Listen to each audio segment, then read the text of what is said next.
السلام عليكم ورحمة الله وبركاته. كلنتي وناكسن أصحابي ميل كستو جوجتان هبين وناكسن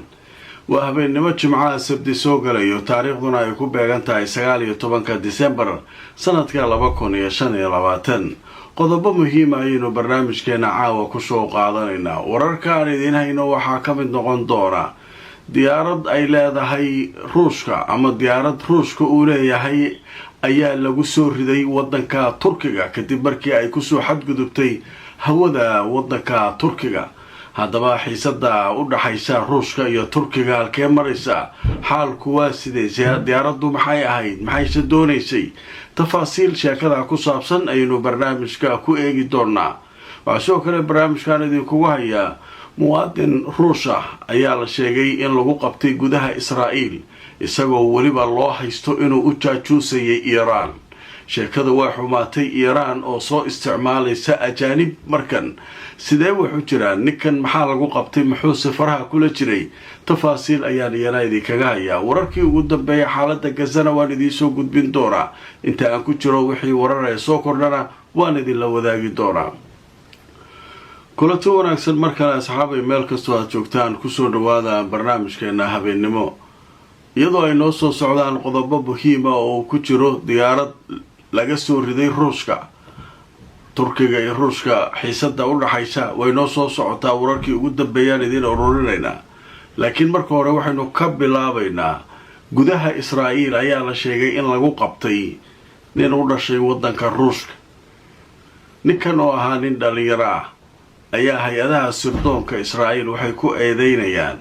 inuu jaajuus Iiraan ah uu ahaa, isagoo loo haysto inuu sawirro ka qaadayay goobo muhiim ah, dekadaha, saldhigyo, meela waxyaabo xarumo dowladeed, sawirro khatar isagoo qaadaya, xiriiro badanna la sameynayay Iiraaniyiinta. haddaba arrintan maxay ka dhigan tahay? waxay ka dhigan tahay in Iiraan ay markan isticmaalayso yuhuudda gudaha degan iyo kuwa dibadda ka imaanaya intaba. haddaba wararkii ugu dambeeyay sheekadan oo aada loo hadalhayo gudaha Israa'iil ayaynu barnaamijka ku bilaabaynaa. telefishinka Al Jazeera ayaa wuxuu leeyahay Israa'iil waxay sheegtay inay xirtay nin markaa shaqaale ahaa oo u dhashay wadanka ruushka isagoo ku eedeysan inuu u jaajuusayay Iiraan oo uu jaajuus ahaa. warbixinta way sii socotay. waxaa leeyahay hay-adaha ammaanka gudaha Israa'iil ee la yiraahdo hay-adda sirdoonka Shin Bet ayaa waxay sheegtay maanta oo Jimco ah in Israa'iil ay soo wajahayso oo ay soo saarayso eedeymo ay ku soo eedeynayso muwaadin ruusha inuu u jaajuusayay Iiraan isagoo sawirro ka qaadayay dekado iyo goobo kale oo muhiima oo xarumo dowladeed oo gudaha Israa'iil ah.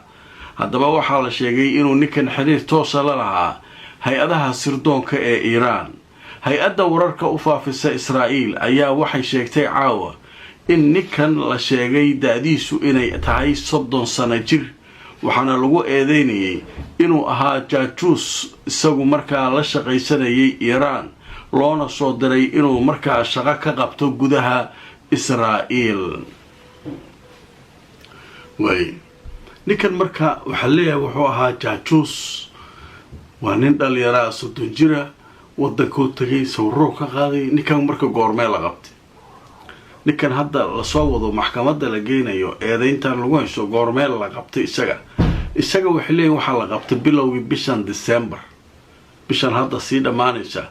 December ayaa la qabtay bilowgeeda. gacantaa lagu dhigay ilaa markii baaritaana lagu hayay. hadda marka tuhmadiisii ama eedeyntiisii maxkamad la geynaya. waxaa la hayaa cadeymo inuu la shaqaynayay sirdoonka Iiraan, inuu sawirro ka qaadayay meelo kala duwan oo muhiima gudaha Israa'iil. haddaba tan marka maxay ka dhigan tahay? tan waxay ka dhigan tahay heerka isbasaasidda labada dal inuu cirka marayo. waa tan maalin hore ka sheekeynaynay dhalinyaro fara badan guryahooda in warqado loogu daadinay oo booliisku ay yaabeen, hay-adaha sirdoonka Israa'iil ay yaabeen, laleeyahay lacag badan qaado, warbixin yarkeed. Iiraan waa soo jeesatay. hadda maxay isticmaalaysaa ajaanib loo dirayaa Israa'iil aysan ka shakinayn. halkaasay tagayeen dalxiisuba ninka u socdaa sawiradiisa meeshaas soo sawir meeshaas xoogaa yar mugdiya nooga jira soo sawir halkaas soo sawir marka maxay tahay danta ay ka leedahay iiraan markii dagaal bilowdo xog kasta oo dhammaystiran ay haysaa iyo meel kasta markaasaa gantaalihii iga qabso ahaa jugta culus markaasay bilaabanaysaa hawshaasu marka halkaasay ku socotaa labada dhanba waa la dagaalamayaa oo maaragtay hawshaasaa socota waa tii barnaamijkii galabta aan kusoo qaadanay nin isaguna jaajuus ahaa oo sweden iyo iiraani ah laba jinsiyadood leh iiraan inay dil toogashaa ku xukun oo markaa inuu israa'iil u jaajuusayo lasoo sheegay marka labada dhinac dagaal jaajuusnimaa socda adduunkii marna xabada la isku ridayaa marna sirdoona baabaha la ysaga dhigayaa qodobkaa halkaasaan kaga gudbaynaa sheekada ugu muhiimsan barnaamijka caawa ee aada u soo korortay waxay tahay turkiga oo soo riday diyaarad ay leedahay ee uu leeyahay ruushku leeyahy okay isbuuc gudihiisa waa diyaaradii labaadaa lagu leeyahay turkigu soo ridaayo maxay yihiin marka diyaaradahan maxay yihiin isniintii midaa la soo riday hadda mid kale maxay tahay diyaaradahan turkiga kusoo daadanaya marka sheekada ugu qosolka badan waxawaaye ruushka diyaaradahan daroonka wuxuu ugu talagalay siduu isagu leeyahay ukraine maalmihii lasoo dhaafay badda madow ee u dhaxaysa ruushka iyo maaragtay ukraine iyo turkiga iyo u dhaxaysa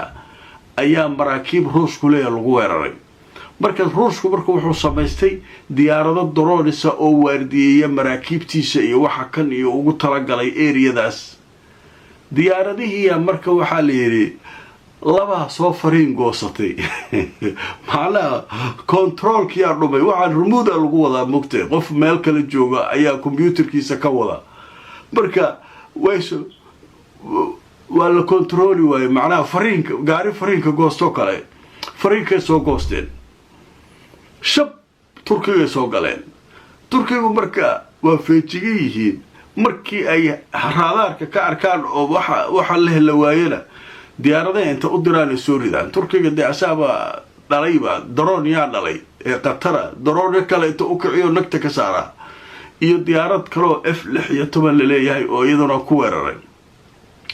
labadii diyaaradood ruushka waa laga soo riday turkigu wuxuu yidhahdeen haye maxay tahay waxaan markaas ruushku waxay yidhahdeen way soo fariin goosateen dheen macnaha kontaroolkia ka dhumeen dheen labada diyaaradood waxaan ugu talagalnay nimankan maraakiibteena wareeriyey turkiga waa xanaaqeen marka turkiga waxay yidhahdeen waa soo fariin goosatay waxaa yeelayna male ee sheekadan badda madow waa in nabad laga dhigaa annagu ma rabno Ukraine meeshaan inay inta wax ka qasto hadhow wixii loo waday Ukraine inay annaga nagu soo dhacaan ma rabno marka sheekadii marka hadda xaaladdu way qasan tahay ruushka iyo turkiga iyo waa laysayaa turkiga isaga awal wuxuu lahaa anaa idin dhexdhexaadinaya anaa idin heshiisiinaya hadda isagii baasha ku timid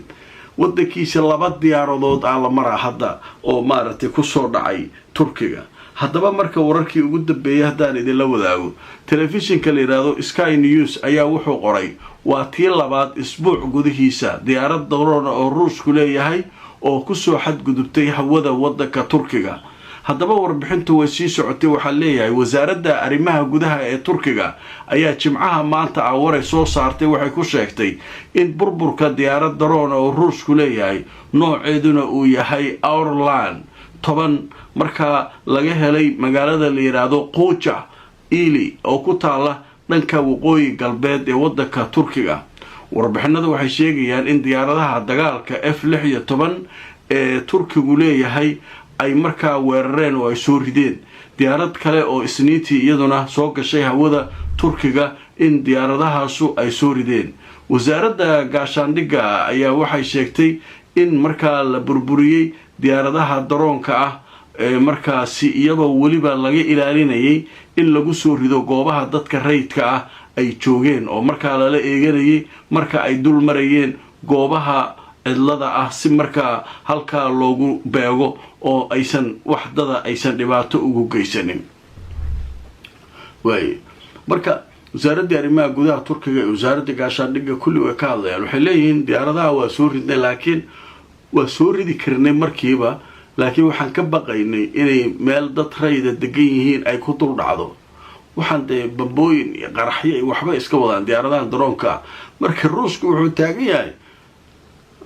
ha laga raalli ahaado maxaa dhacay fariinkay soo goosteen oo leeyahay baashaan waxaan rabay inaan badda madow ku ilaaliyo marka cimiladii iska xun iyo roobab iyo baalka halkaan ay soo aaday marka raalli ahaada turkigu marka raalli ahaada ilaa intay marka raalli ahaa karana ay taagayiin baalada waa halis hadday soo galaan dad ku kor dhacaan xaafado dhan ay baabiinayaan babooyina ku xiran qadar xayeysiisa kadib waxaan galaynaa sheeko ku saabsan wararkii ugu dambeeyay gaza iyo turkiga oo mudaaharaad aan caadi ahayn qabanqaabinaya oo arrinta gaza ku saabsan kulanti wanaagsan asxaabay meel kastoo aad joogtaan kusoo dhawaada mar kale iyo mid ka mid a barnaamijyada aan idinkugu talagalnay waxaynu maraynaa qaybihii ugu dambeeyey barnaamijkeenna habeennimo haddaba caawa barnaamijkeenna qaybtan waxaynu kusoo gabagabaynaynaa turkiga oo qabanqaabo wada ku saabsan mudaaharaad weyn wiilka uu dhalay erdogan ee la yidhaahdo bilaal ayaa la sheegay inuu hawshaa ka shaqaynayo maalinta sanadka cusub ee ugu horeysa in markaa mudaaharaad weyn laga samaynayo istanbul kaasoo noqon doona kii labaad ee 2 sano gudahood turkiga laga qabanqaabiyo iyadoo meelo kala duwan oo turkiga la isaga iman doono oo markaa istanbul lagu samayn doono sawirada iyo calamada falastiin lagu soo qaadan doono israa'iil lagu cambaarayn doono marka hawshaana waxaa wadaa la leeyahay wiilka uu dhalay erdogan ee la yidhaahdo bilaal qodobkaas ayaa ugu dambeeyey barnaamijkeenii caawa like gareeya oo sheer gareeya inta aan mar kale kulmayno asxaabay meel kastoo aad joogtaan nabadgelyo